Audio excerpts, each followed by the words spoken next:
किसी भी राष्ट्र का सचिव उन्नतशील और गौरवान्वित होने के लिए अनिवार्य है सम्यक इतिहास बोध।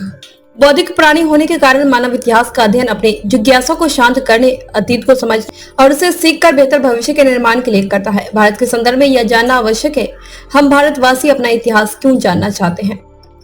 कोई भी राष्ट्र अपने अतीत के आधार पर स्वर्णिम भविष्य का सपना देखता है। अतीत सदैव प्रेरणा एवं स्वाभिमान जागृत करता है, अपने नागरिकों को उच्च नैतिक मूल्यों आदर्शों से निर्देशित करता है। आज विज्ञान टेक्नोलॉजी के विकास के साथ अतीत में देखने और उससे भविष्य का निर्माण करने की प्रवृत्ति तेजी से बढ़ी है। इसी संदर्भ में इतिहास की भूमिका महत्वपूर्ण हो गई है। इतिहास का अध्ययन मानव बौद्धिक प्राणी होने के कारण अपनी जिज्ञासा को शांत करने, अतीत को समझने और उससे सीख कर बेहतर भविष्य के निर्माण के लिए करता है।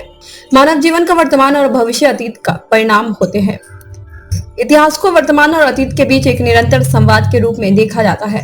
भारत के संदर्भ में यह जानना आवश्यक है कि हम भारतवासी अपना इतिहास क्यों जानना चाहते हैं। क्या वास्तविक इतिहास समझकर बेहतर भविष्य का निर्माण कर सकते हैं। भारतीय इतिहास लेखन में क्या विसंगतियां हैं। भारतीय इतिहास को क्यों विकृत किया गया।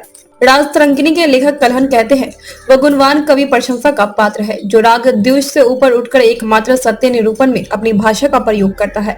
इस संदर्भ में आज राष्ट्र निर्माण में इतिहासकारों की भूमिका महत्वपूर्ण हो गई है। प्राचीन काल से ही भारत में इतिहास लेखन और उसकी उपयोगिता का आदर किया गया। इतिहास को किस्से, कहानियों, धार्मिक संदर्भों और राजाओं के प्रशस्त गान के रूप में प्रस्तुत किया गया। मध्यकालीन लेखकों ने धार्मिक प्रेरणा और व्यक्तिगत द्वेष के आधार पर इतिहास लिखा। आधुनिक काल में अंग्रेजों ने अपने औपनिवेशिक शासन को बनाए रखने के लिए विकृत ऐतिहासिक प्रस्तुत किया, जिसमें स्वयं व्यक्ति को श्रेष्ठ मानकर उनकी दैवीय जिम्मेदारियों को भारतीयों के हित में बताया गया। आज कई सामाजिक, धार्मिक, राजनीतिक संदर्भों में इतिहास लेखन और उसकी उपयोगिता पुनः महत्वपूर्ण हो गई है। अतीत का अध्ययन तभी आवश्यक है जब वह समाज को प्रेरणा देकर समाज का पुनर्निर्माण करे, न कि इतिहास में झांककर विवाद खड़ा करके राष्ट्र निर्माण में बाधा पैदा करे।